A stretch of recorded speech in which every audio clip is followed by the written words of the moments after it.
지난번에 그 과제물 주신 것 중에 부동산 가격 상승 억제할 방법을 없는가 여기에 대해서 좀 써봤습니다.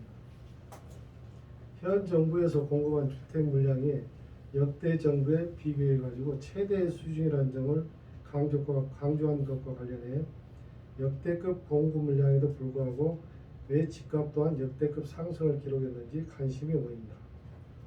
현 정부 출범 이래 공급 물량은 준공 기준 연평균 54만 6천 가구 수준이다. 해당 공급량은 노무현 정부 연평균 36만 3천 가구, 이명박 정부 연평균 35만 7천 가구, 박근혜 정부 연평균 45만 가구보다 크게 앞선 수치다. 정부는 이러한 통계를 바탕으로 주택 공급이 부족하지 않았다는 설명을 연일 내놓은 바 있다. 하지만 전문가들은 현 정부에서 있었던 공급량 증가는 시장을 안정시킬 수 있을 만큼 유의미하다고 보긴 어렵다고 내다봤다. 수요자 선호와 이로 인한 지역적 안배에 대한 고려 없이 전국 물량만 뭉뚱그려 비교하기 어렵다는 문제도 제기됐다. 공급량 자체에는 지역량이 빠진다며 서울인지 지방인지에 따라 수요자의 공급 체감이 다르다고 설명했다. 역대 정부보다 물량이 많다는 것은 인정하지만 꼭 필요한 곳에 꼭 필요한 만큼 공급했느냐에 따르는 문제라며 주거 환경이 좋은 곳에 아파트를 갖기를 원하는데 엉뚱한 곳에 짓거나 비아파트를 짓는다면 미스매치일 수밖에 없다고 말했다. 공급량이 충분하다고 판단한 정부가 다주택자 물량 내놓기에 규제에 초점을 맞추면서 추가 공급이 막혔다며 소유자들은 신규 공급이 부족해질 것을 해석하고 매수에 뛰어들었고 가격 상승세가 이어졌다고 분석했다. 가격 상승이 수요자 불안감을 자극하며 영끌적으로 불리우는 2030 세대 패닉바잉 행렬도 이어졌고 그 결과 지난해 전국 주택 거래량은 2006년 이후 역대 최대치를 기록했다. 규제와 고점 우려로 올해 거래량은 주춤했지만 구매 여력이 부족할 뿐 대기 수요는 여전히 많다는 해석이 지배적이다. 전문가들은 부동산 시장 안정을 위해선 무의미한 공급량 확대가 이어져야 한다고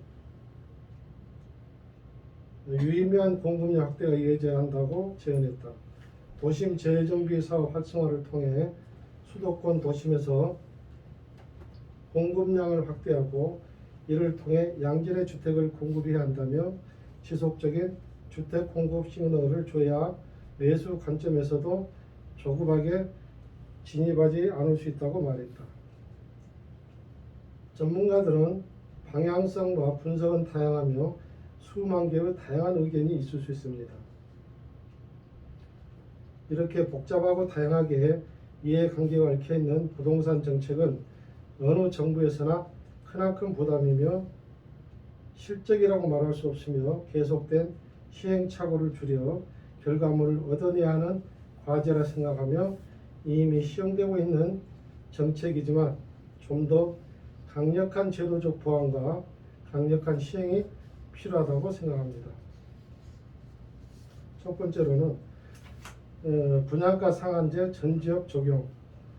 현행 주택법은 분양가 상한제 적용 지역을 공급 택지에 더불어 공급 택지와의 외의 지역에서 주택 가격 상승 우려가 있을 때로 포괄적으로 규정하고 있다. 민간 택지에 분양가 상한제 적용이 가능하게 된 법적 근거이다. 하지만 우려가 있을 때 포괄적 규정보다는 일반적으로 전지역 포괄 규정으로 적용하여 아파트 가격 상승 요인을 차단해야 한다. 분양가 상한제 제외된 지역을 중심으로 매매 가격이 지속적으로 상승하는 풍선 효과가 발생하여 분양가 상한제 대상 지역을 확대했지만 전 지역을 대상으로 적용하여 시행하고 분양자 주택 보유 기간과 시세 차익을 막아야 할 것이다. 전국지역 공공택지와 민간택지, 아파트 분양에도 분양가 상한제 적용하여 전매 기간을 인근 시세 이상은 5년, 80%에서 100%는 8년, 80% 미만은 10년으로 전매 제한해 단기 시세 차익을 취하는 것을 막는 것은 좋은 방안이다. 두 번째, 양도소득세 대출 규제 강화에 실수요 관리를 해야 한다. 실수요 중심의 주택수요 관리 강화 대책으로는 양도소득세 강화, 다주택자 등에 대한 금융 규제 강화, 다주택자의 임대주택 등록 유도 방안 등이 마련됐다. 지금은 양도 차익에 따라 기본세율 6에서 40%를 적용하지만 개정안에서는 이 주택가의 경우 기본세율 플러스 10%, 3주택자 이상일 때는 기본세율 플러스 20%를 중과한다. 현재 3년 이상 보유 시 보유 기간에 따라 양도 차익의 10에서 30%를 공제해주는 장기 보유 특별공제 적용도 폐지할 예정이다. 앞으로 취득하는 주택부터 1세대 1주택 양도세 비과세 요건이 강화된다. 2년 이상 보유 양도가액 9억 원 이하인 현재 요건에서 2년 이상 거주 요건을 추가한다. 양도가액이 9억 원을 초과할 경우에는 9억 원을 초과하는 양도 차익에 대해서 과세한다. 분양권 전매 시 양도소득세를 강화하는 방안도 포함됐다. 조정 대상 지역에서 분양권을 전매할 때 보유기간과 관계없이 양도소득세율 50%가 적용된다. 기존에는 1년 이내 전매일 경우 50%, 1년 이상 2년 미만일 경우에는 40%, 2년 이상 6%에서 40%의 전매세율이 적용됐다. 다주택자를 대상으로 한 금융제도도 강화된다. 투기지역 내 주택담보대출 건수를 차주당 한 건, 현행 세대당 한 건으로 제한한다. 기존에는 동일 세대 내 다른 세대원의 추가 대출이 가능했다. LTV, 주택담보대출 비율, DTI 총부채 상환 비율 강화 내용도 포함됐다. 투기 과열지구 및 투기지역은 주택 유형, 대출 만기, 대출 금액 등에 관계없이 기본 40%를 각각 적용한다. 기존의 LTV에는 주택 유형, 대출 만기, 담보가액 등에 따라 40%에 70%, 40에서 70%, DTI는 6억 원 초과 아파트 구입 목적 대출 등에 대해 40%가 적용됐다. 주택담보대출을 한 건 이상 보유한 세대의 세대원이 추가로 주택담보대출을 받을 경우에는 LTV, DTI 비율을 10%씩 추가하여 강화해 투기 과열지구 및 투기지역에는 각각 30%가 적용된다. 세대 기준 투기지역 내에서 이미 주택담보 한 건이 있을 경우에는 추가 대출이 불가능하다. 다만 실수요자의 내 집 마련 지원을 위해 서민 실수요자의 경우에는 LTV, DTI를 10%가 적용할 방침이다.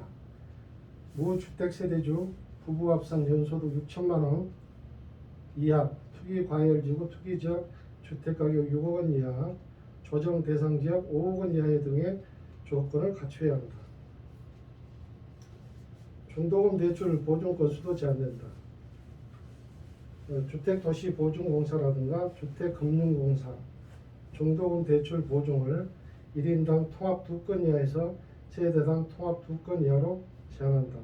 투기지역, 투기과열지구, 조정 대상 지역은 세대당 한 건으로 강화된다. 이외에도 세제, 기금, 사회보험 등 인센티브를 강화해 다주택자의 임금주택 등록을 유도하고 필요시 등록을 의무화하는 방안을 검토 중이다. 세 번째, 1순위 강화를 하고 가점제, 재당첨 제한 등 청약제도를 정비해야 한다. 청약제도 등도 실수요자를 배려해 개편됐다. 투기 과열지구 및 조정 대상 지역의 경우 1순위 자격 요건은 가입 후 2년, 납입 횟수 24회 이상으로 강화된다. 기존에는 가입 후 수도권은 1년, 지방은 6개월 경과 납입 횟수, 예치 금액 충족하면 1순위 자격 요건이 주어졌다. 투기 과열지구 및 조정 대상 지역을 대상으로 가점제 비율도 상향 조정된다. 가점제는 무주택 기간, 부양가족 수, 청약저축, 가입기간을 점수하여 높은 순으로 입주자를 선정하는 제도다. 특히 과열지의 경우 전용면적 85제곱미터 이하에서 75%에서 100%, 조성대상지역은 85제곱미터 이하에서 40%에서 75%로 85제곱미터 초과는 0%에서 30%로 상향 조정된다. 전국적으로 가점제 당첨자의 재당첨 제한, 예비 입주 선정 시 가점제 우선 적용을 도입한다.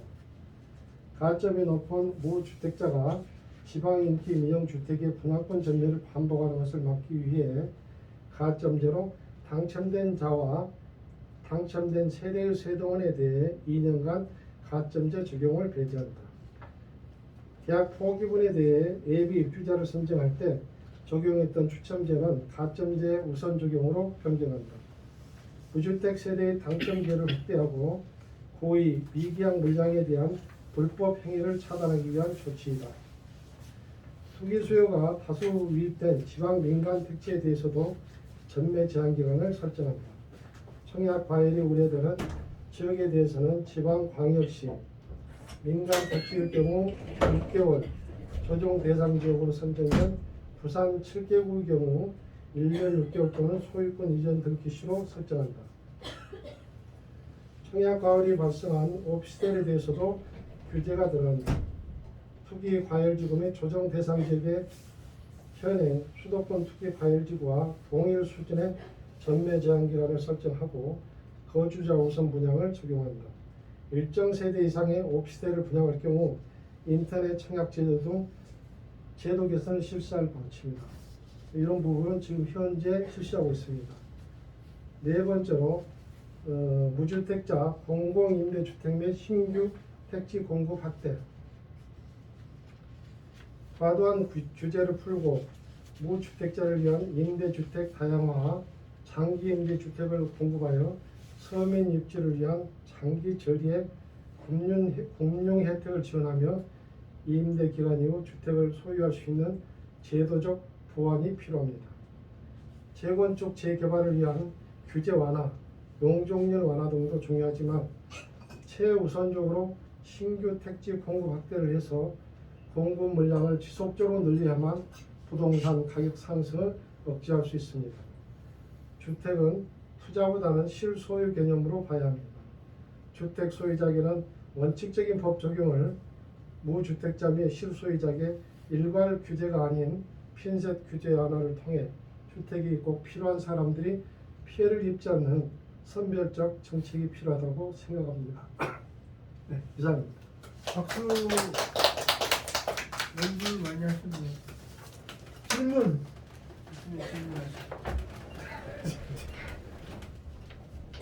질문 없어요? 질문 없어도 반점이에요? 잘 안 들었다는 거예요? 부동산이 이렇게 많이 부동산에 딱딱해가지고 응? 읽는 저도 좀 그렇습니다. 네.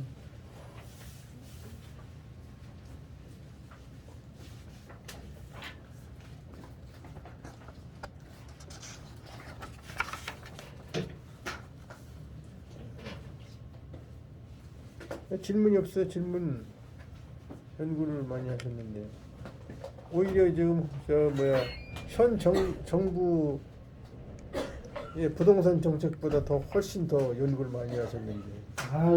응? 질문 하나. 예. 그 선생님 보시기에 한국 우리나라 집값이 오르겠습니까? 근데 저도 부동산 공인중개사 공부할 때 사실은 그런 부분이 있어요. 우리나라 땅에 좀 사실 그냥 유한하잖아요. 정해져 있는 땅덩어리인데 지금 정부에서도 지금 이재명에도 그렇고 지금 녹지까지 완화해서 주택을 공급을 하겠다고 하는데 그건 어려운 이야기잖아요.